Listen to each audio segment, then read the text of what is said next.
Chapter 14 tells us how to organize and present our speeches. The chapter begins by listing some reasons why you should organize your speech. First of all, people like structure. They want to know that you have prepared your thoughts and you're not going to waste their time.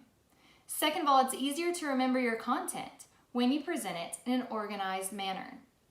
The third reason is that an organized speech is by nature more persuasive, and thus you will become a more effective speaker and your message will be received well. Finally, an organized speech increases the speaker's credibility. People believe that you are credible when you spend time organizing and researching that material and presenting it to them that way. So, talking about organization, your book gives you several different outlines that you can use for organizing your speech. The first would be a working outline, and this reminds me of brainstorming. And then secondly, you can move on to the formal outline. This is what you're used to from Comp 1. And a works cited page will accompany this because you want to show the sources and the research that you have used in preparing this speech. And then there is the keyword outline. Now, the keyword outline is what I use each week when I record my videos. I list the keywords that I want to cover, and I do not write out every word in every sentence because I want to maintain eye contact and I want to use a more effective oral style.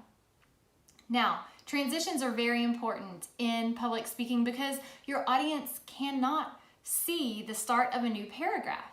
And so as you navigate from topic to topic and point to point, it's important to use transitions to lead your audience along with you.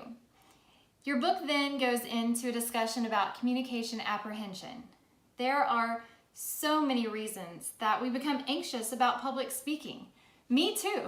And some of those include speaking to unfamiliar people, people that you've never met, especially in this class. We've met each other online, but we haven't met in person, and that may cause you to worry. The situation that you're speaking in may be unfamiliar, maybe a new setting if you're speaking in person at a new location, and you may not even like being in the spotlight.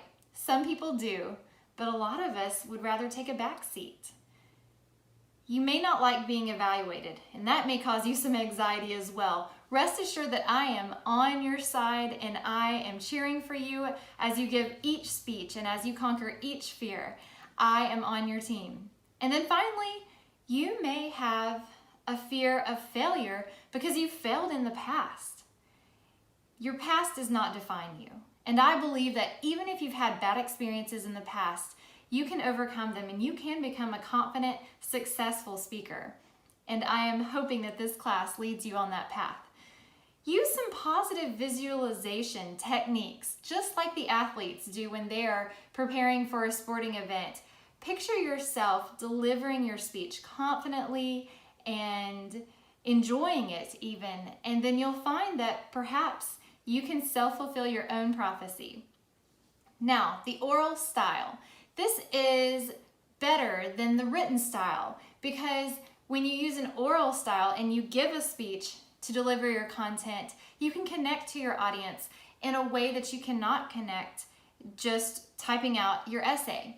So the oral style has benefits because it is informal and it's more personal. You can adjust to audience feedback and it's immediate.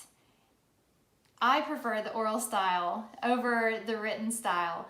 And then your book goes into several different types of speaking categories, I guess we could say. So you have impromptu speaking. This is when you have no preparation and you are just asked to give your ideas about a topic. Then you can have extemporaneous speaking.